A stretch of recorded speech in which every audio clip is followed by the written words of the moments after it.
Samantala, bumuhos ang malakas na ulan dulot ng bagyong Dindo sa Cagayan, Ilocos Norte at Ilocos Sur. Kahit naman bahagyang pag-ulan lang ang naranasan sa Isabela, binantayan pa rin ang sitwasyon sa Magat Dam at mga baybaying dagat. Balita hatid ni Salima Refran. Maagang naramdaman kahapon ang hagupit ng bagyong Dindo sa Cagayan. Nakaranas sa malakas na ulan at hangin ang bayan ng Santa Ana. Malalagi ang alon sa dagat.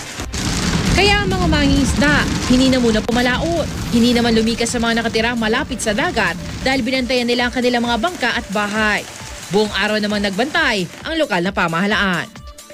Sa Ilocos Norte naman, binaha ang ilang lugar dahil sa maghapong pag-ulan. Sa Lawag City, umabot hanggang tuhod ng baha.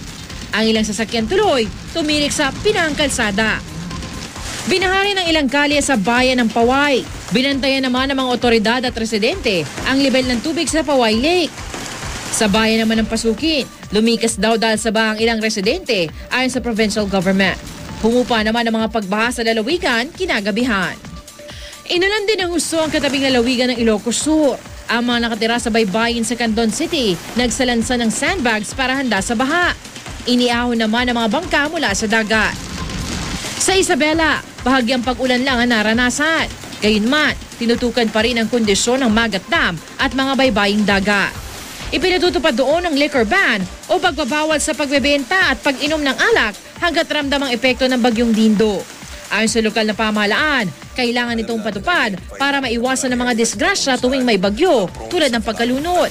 Madalas daw kasing may nalulunod doon na karaniwang nakainom ang mga biktima. Salima Refran, GMA News.